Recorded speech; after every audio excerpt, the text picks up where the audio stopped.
企業官網能幫你的公司提升多少業務轉化？數據告訴你，在當今數字化時代，企業官網已成為公司與客戶之間的重要橋。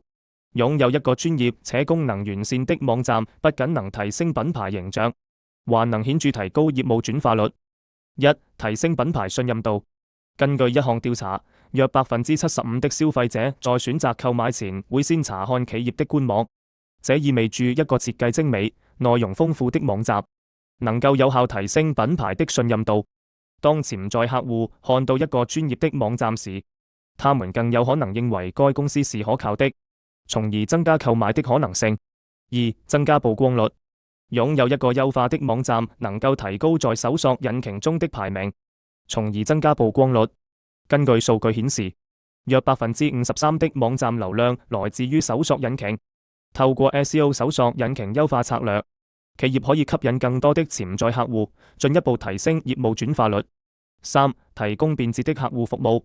現代消費者對於服務的期望越來越高，企業官網可以提供即時的客戶支持，例如在線聊天功能、常見問題解答 FAQ 等，這些都能有效提升客戶的滿意度。根據研究，良好的客戶服務能夠將轉化率提高至30%以上。根據研究，良好的客戶服務能夠將轉化率提高至30%以上。四、數據分析與追蹤。企業官網還能夠通過數據分析工具追蹤訪客行為，了解哪些內容最受歡迎，哪些產品最具吸引力。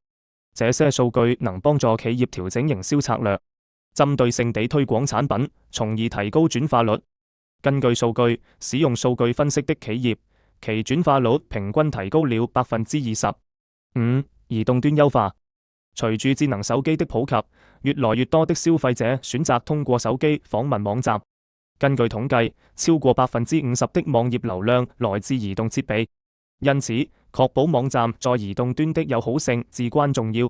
移動優化的網站能夠提升用戶體驗，進而提高轉化率。